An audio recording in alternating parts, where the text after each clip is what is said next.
Bonjour, bonsoir les amis. C'est une nouvelle vidéo de critique d'Abidjan. Je rappelle que nous faisons la vidéo pour que vous critiquez les comportements et puis vous donner aussi des conseils. Aujourd'hui, pour cette vidéo, nous allons parler des comportements dans les hôpitaux. On va parler d'envahissement dans les hôpitaux surtout. Envahissement dans les hôpitaux. Ça, c'est un comportement à revoir. Et pour ça, je m'adresse vraiment à nos parents. À nos parents. Les parents de malades. Vraiment, tout le monde. Je parle pas de visite. Je parle même d'envahissement carrément.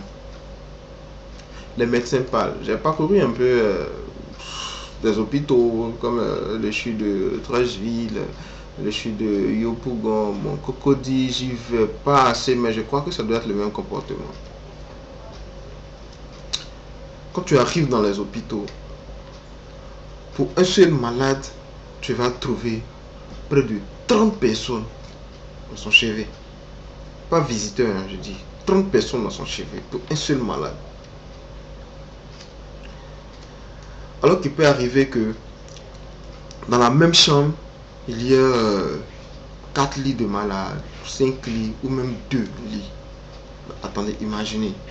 S'il doit y avoir 30 personnes par malade, imaginez combien de personnes ça fait dans l'hôpital. Les malades sont étouffés. Et ça ne s'arrête pas là. Le comble encore, quand ils viennent, ah non, bavardage partout, bavardage matin, midi, le soir, on ne sait même pas s'ils sont à l'hôpital ou bien ils sont à un conseil. Moi je félicite certaines cliniques, je félicite les cliniques même. Il y a une clinique à laquelle on avait hospitalisé une de mes soeurs. Bon, on s'est plaint un peu, mais après on a compris. La clinique ne voulait même pas de visiteurs. Votre malade est là-bas. Voilà. Quand ils ont besoin de vous, on vous appelle. En tout cas, eux-mêmes, ils font tout ce qui est course. Tout. Vraiment, ils font tout. Quand vous venez, c'est vous venez la chercher. Ou bien soit elle a demandé à parler à quelqu'un. On planifie un rendez-vous. Et puis, voilà, tu viens voir ton malade. Ils ont raison. Ils ont raison de le faire. Parce que quand ils ne le font pas, on va envahir les chambres d'hôpitaux. Souvent, quand tu arrives au CHU de Yopougon, tu ne peux même pas passer. Devant les chambres, tu ne peux pas passer. Les gens sont assis, ils sont couchés. Tu demandes, mais qui sont ceux-là? On te dit même la même personne là. C'est pour le seul malade là. Tu vois au moins une centaine de personnes qui vivent là, qui viennent vivre là, à l'hôpital là, qui vivent là.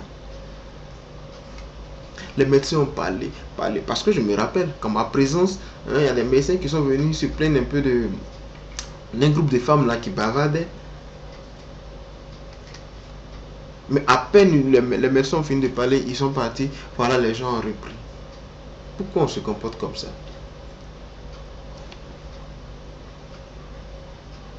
Le parent, il est malade. Vous venez le voir. Bon, votre apport financier ou bien je ne sais quoi, déposez et puis partez. Si vous lui avez dit un bonjour, vous avez pris les nouvelles de son état de santé, voilà, c'est fini, ça s'arrête là. Maintenant, si vous voulez bavarder, crier, faire quoi? Il y a les espaces publics qui sont en bas.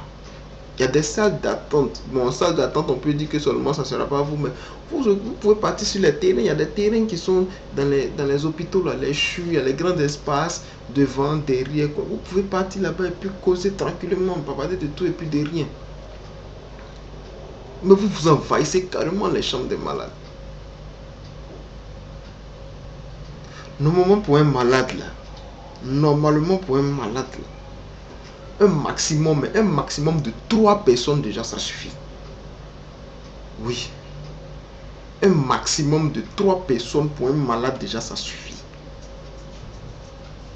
Si vous êtes assez nombreux en famille, tant mieux, ça va vous permettre de vous relayer même. Mais 3 personnes au chevet du malade, ça suffit.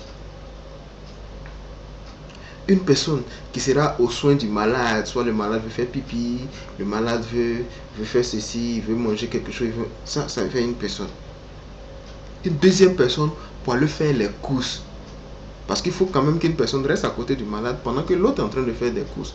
Aller en pharmacie, acheter les médicaments, aller faire les analyses, aller faire peut-être un retrait même d'argent ou voilà, je sais pas, quoi, tout ça. Bien aller discuter avec les médecins, bien courir pour aller chercher un médecin pendant que voilà, quand l'autre reste à côté du malade.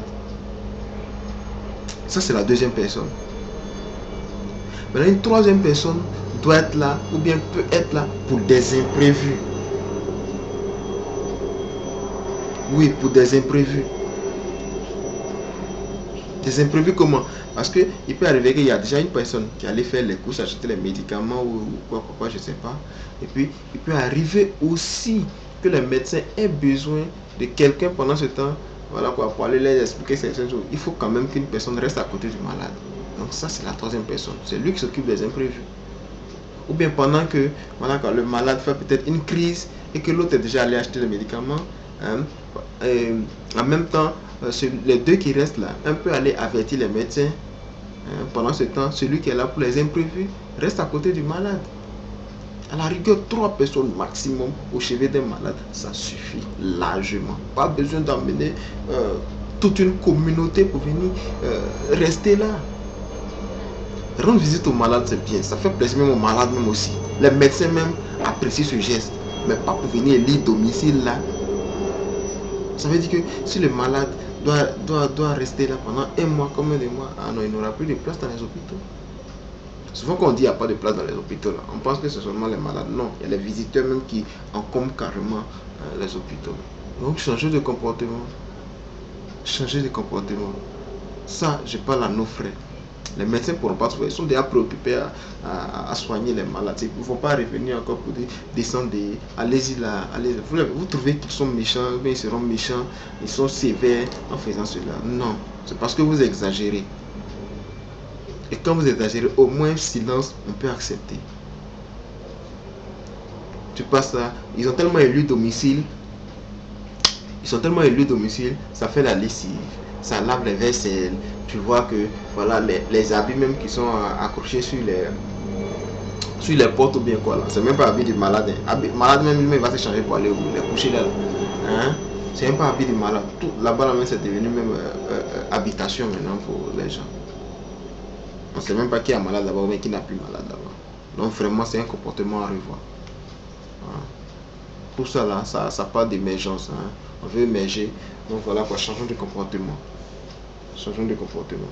Donc c'était la vidéo du jour. Les comportements les plus adoptés dans les centres publics, dans les hôpitaux. Voilà. Calmez-vous, ne criez pas. Voilà quoi, soyez au moins au maximum 3 personnes au chevet du malade. Voilà, ça suffit largement. Vous partez rendre visite pendant un moment, voilà quoi, vous rentrez. Si vous voulez là, appelez, vous pouvez appeler à tout moment pour avoir son état de santé. C'est encore intéressant. Plutôt que des lits domicile là, venir crier là, faire une famille là, amener tout. Non, c'est pas comme ça. Ok, allez, c'était la vidéo du jour. Portez-vous bien et puis coucou à vos malades, vous qui êtes dans les hôpitaux. Que Dieu vous bénisse. Amen.